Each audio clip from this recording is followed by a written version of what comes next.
नमस्कार, आप देख रहे हैं अवध समाचार पोस्ट न्यूज और मैं हूं आपके साथ ज्योतिका।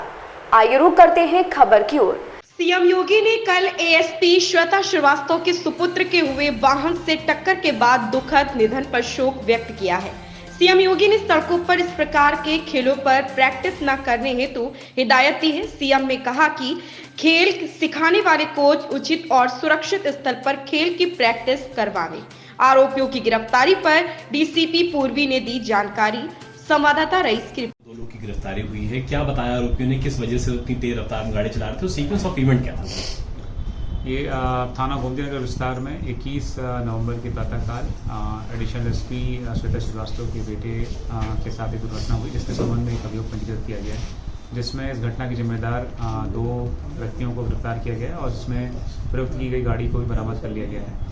घटनाक्रम के संबंध में आरोपियों ने बताया कि उनके उसमें से एक आरोपी देवश्री वर्मा के चाचा ने एक नई XUV 700 अभी 2 महीने पहले खरीदी थी और उसके चाचा वर्तमान में लखनऊ में किसी शादी की वजह से आए हुए थे और ये दोनों लड़के उसमें तेज स्पीड से गाड़ी चलाने चाहते थे, उसको टेस्टिंग करना चाहते थे। इसीलिए रात में देवश्री वर्मा ने अपने चाचा से गाड़ी और गाड़ी की चाबी लेकर के अपने पास रख ली थी।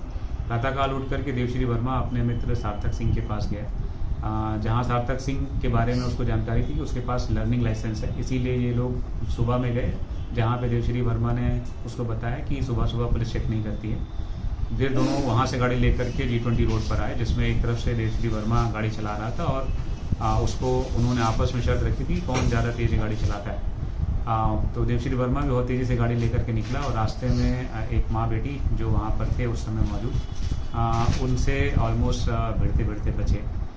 पुनः जब वापस में G20 रोड पे वापस आ रहे थे, तब गाड़ी की स्टीयरिंग देवश्री वर्मा से सार्थक सिंह ने ले ली और फिर उसको देवश्री वर्मा भी उकसाते रहे कि तुम मेरा रिकॉर्ड नहीं तोड़ पाओगे। इस तरीके से तेज़ी से गाड़ी चलाते हुए जब ये वहाँ घटनास्थल पर पहुँचे तो मृतक के सामने उन्होंने उसके, चूँकि अनियंत्रित तरीके से गाड़ी चला रहे थे, उन्होंने फुटपाथ पर चलने वाले मृतक के ऊपर ये गाड़ी चढ़ा दी और जिसकी वजह से दुर्घटना हो गई। ये घटनाक्रम। सर, लखनऊ पुलिस का इसको लेकर के एक अभियान भी चलाया जा रहा है, क्योंकि वहाँ पे जो रोड है अक्सर देखा जाता है कि बाइकर्स फर्राटा करते हैं।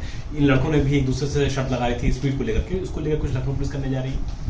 जो मुख्य रूप से लखनऊ पुलिस में जहाँ जहाँ ऐसे रास्ते हैं जहाँ पर ट्रैफिक का लोड कम रहता है, जिस वजह से गाड़ियाँ तेज़ रफ्तार में चलती हैं, जैसे लोहिया पथ है या ताज होटल से जनेश्वर मिश्रा पार्क की तरफ जाने वाला मार्ग है या G20 है रोड है, इन सब मार्गों पर हम लोग जिगजैग बैरियर लगाते हैं जो परमानेंट बैरियर रहेंगे, ताकि यहाँ पे गाड़ियों की स्पीड एक लिमिटेड वे में रह सके।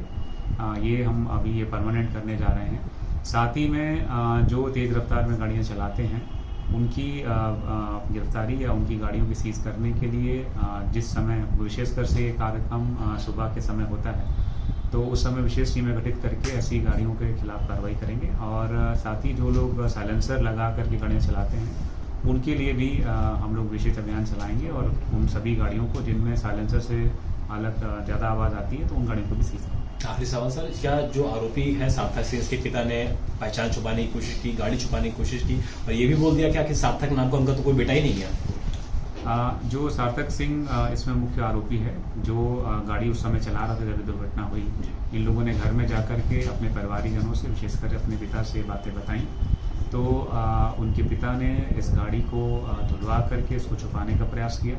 उसके बाद अभियुक्तों को भगाने में मदद करी। इसी कारण से उनके पिता सार्थक सिंह के पिता रविंद्र सिंह के खिलाफ भी 201 के अंतर्गत हमने कार्रवाई की है और यदि इस प्रकार के साक्ष्य आते हैं जो कि इस घटना में किसी अन्य की भी दुष्प्रेरणा थी या फिर किसी अन्य की लापरवाही की वजह से घटना हुई है, तो उसके खिलाफ हम कार्रवाई। ठीक सर। इस खबर में बस इतना ही। बने रहिए अवध समाचार पोस्ट न्यूज के साथ।